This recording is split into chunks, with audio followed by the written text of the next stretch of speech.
this How to 1 Minute will show you how to create a custom link to log out of WordPress. Whenever you want to log out of your WordPress dashboard, you have to click on this profile and you have to click on logout. And now if you want to add or create a custom logout link, for example, I want to add this logout option to my website menu. Now let's see how I can do it. First of all, log into your WordPress dashboard and hover over on appearance and click on menus. And now select the menu you want to work with.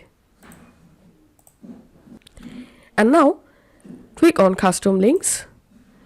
You have to add here your website link or URL and make sure to add this text. And now copy this link and paste it in this URL box. Text link I'm typing here, logout.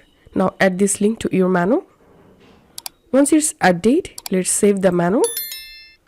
And I'm going to reloading my website. And as you can see, the logout link has been added to my menu. If I click on it, logout. As you can see, I've logged out from my WordPress dashboard. This is how we can do it. If you find this video helpful, make sure to subscribe How to 1 Minute. See you in the next video.